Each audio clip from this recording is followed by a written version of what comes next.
politicized. Politicized perhaps, and aware, but not actively working on these issues. Said something to me, and it was something that I dug in further and ended up later on in my work, reaching out to the campaign and reaching out to the family, and I had the opportunity to work with them. This is the case of Dr. Afia Siddiqui. Dr. Afia, and I've mentioned her name in the last 2 nights, but this case is one that requires looking into the details. This is one of those cases, and I use this last, even though it's the chronological order with Tariq Mahanas' field. Because this is one of those cases which I really believe the government prosecuted only because they could, to prove a point. The accusation was, actually let me start with our accusations because I think that's even more important. The crimes committed against her are much more serious than anything she's even been accused of. And in 2003, she was in Pakistan and disappeared. The government claimed that someone named her as some courier for terror, something like this, and she disappears. No record of where she's held. 5 years later, she, sorry? And 3 children. That's right, exactly. 2 children, only 2 of the children were returned. But the 3rd child that she had, which disappeared, is still not found. And one of the children turned up years later at his sister's house, I believe, speaking American accented English.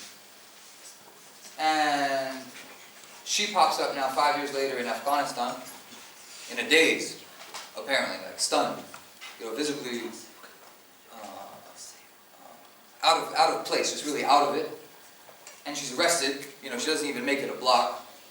And she's arrested by American soldiers, by the American occupation force, with some backpack, and they say that in this backpack there's some plans for a bomb, and, chemical containers and this and that, and a map of New York, or something like this, let's tie it all together, right? Nice little package.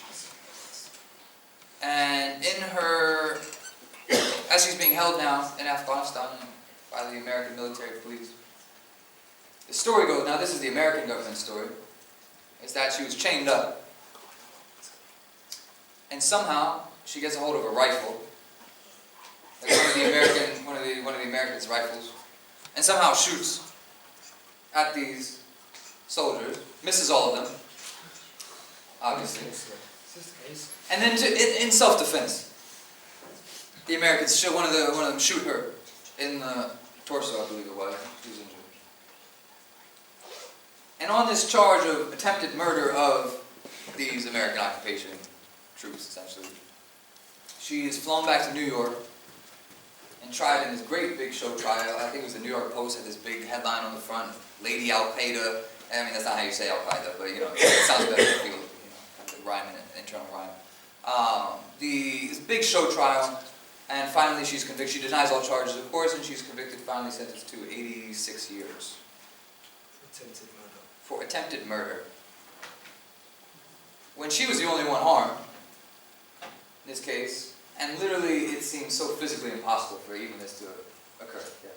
There's also words remember the bomb plans that they found in the backpack and all of that. They never brought any charges based on any of that. That's a good point, actually. I didn't even think about that. You heard that? These plans, these alleged plans for the bomb, and there have been other people who have been convicted, who have been charged and convicted on cases less than this, with much less information than an actual bomb plan and this and that, and so-called chemicals, whatever it was. And absolutely right, Carrie's right, that they never charged her, with any such crime, which makes the whole thing, of course, look that much more suspicious.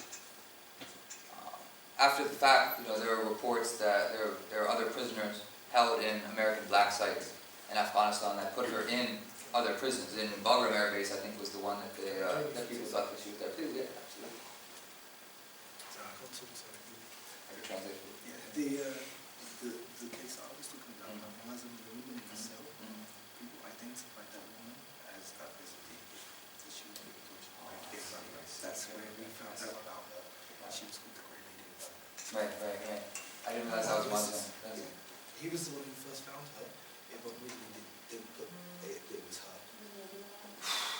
Man. The brother was mentioning the case of Mazam Beg and the lady in the cell. The lady screaming. Oh, the lady screaming. Yes.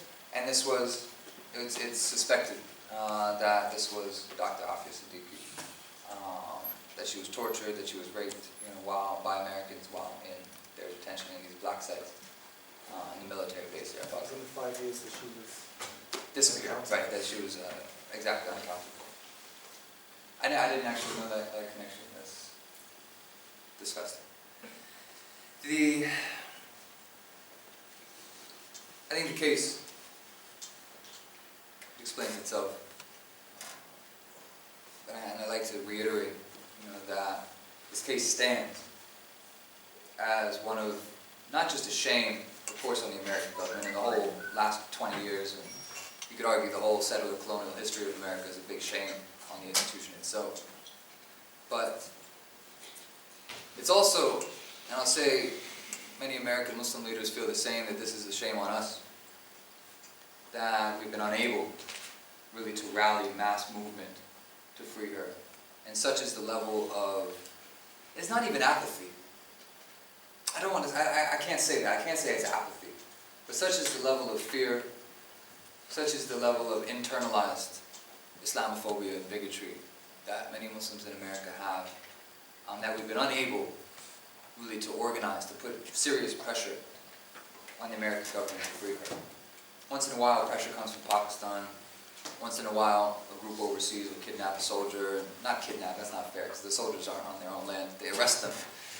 They arrest American soldiers. Let me not buy into this nonsense either. They'll arrest an American soldier someplace and try to trade them for a group, including Afia, and it's just always falling through.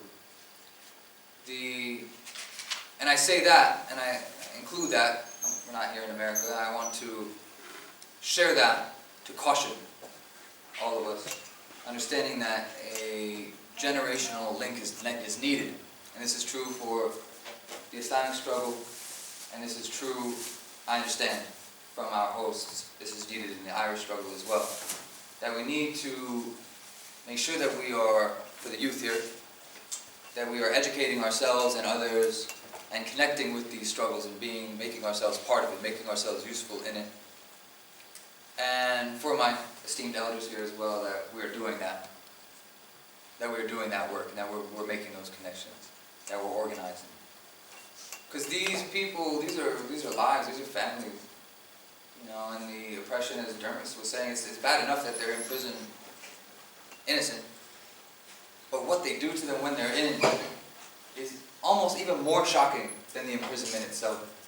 The conditions that we hear about in the prison that Dr. Afia is in Texas, FMC Carswell, I think it's called, it's shocking. Like in the last decade, I think about 100 women have just mysteriously died.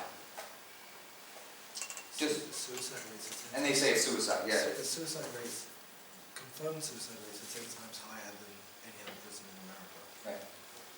Right. And the theory is from her campaign that basically they're just trying to get her to kill herself. Even the last appeal, she really gave the court a vote of no confidence. Her heart wasn't in it anymore. She didn't recognize the court, the legitimacy of the court to even hear her appeal. Her family members were trying to contact them, trying to send letters and calls, and they weren't hearing anything back, and they were shocked by that because they knew that she would always want to hear from her family. Finally, someone got through to visit, and she said, "No one's called me. No one sent any letters," meaning that even the prison administration itself is keeping her from communication that's coming in her support.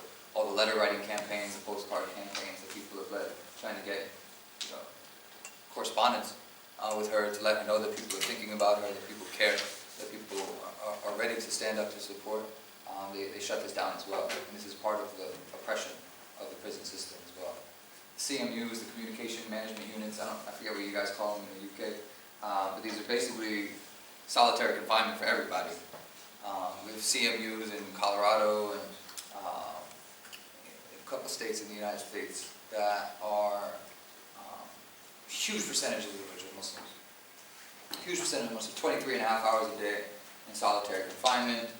That half hour isn't much of a social time either. You're still in a cage where visits are extremely limited, where correspondence is extremely limited.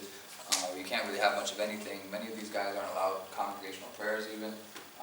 That was a battle just to get that for some. working with the families. We have family conferences in the United States where NCPCF is the organization where they gather families of these prisoners together to try to provide support, to provide services to them directly, and to also train them, prepare them to advocate for themselves, to be the leaders of this movement that we need. When they talk about it, apparently the guys inside know because they're all in the same wing. They're all in the same prison, so when they are at least within earshot of each other, they're all talking, they're all happy that their families are finally meeting on the outside, and it's a very strange brotherhood that's formed around this, but this is going to be the core, as my colleagues have mentioned, this is going to be the core of the movement moving forward. Anyway, I'll wrap up there.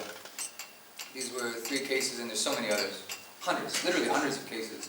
At last count, that maybe 2 years ago, I guess was the last count, over 500 cases, 500 to 600 cases in the United States alone, which were very clearly political prosecution. And there's plenty of other cases which are the result of mass surveillance and of police harassing people and provoking, but 500 at least plus cases where Muslims in America were either framed or entrapped, essentially. And this continues. It's gotten worse. The Fort Dix 5, great family, great brothers from New Jersey, who were just framed. Not even an entrapment case, they were just framed. Just an informant came along and put words in their mouths. That's all it was, that's all it took to send 5 men away for life. Young men, with young families. The Newburgh 4, where an informant takes advantage of people really in desperate poverty. And even these guys thought that they were playing the informant. They thought they were going to be able to take his money without actually doing anything that he asked them to do. The guy was telling them that he was Al-Qaeda or something like this, and they didn't even believe him. They just thought, okay, if he's got cash, then we'll take it and run. But of course, they didn't even get that far, and the FBI swoops in and arrests them all before any buttons get pressed, and now they're also looking at 25 years, I think was the minimum sentence that they all received, at least that.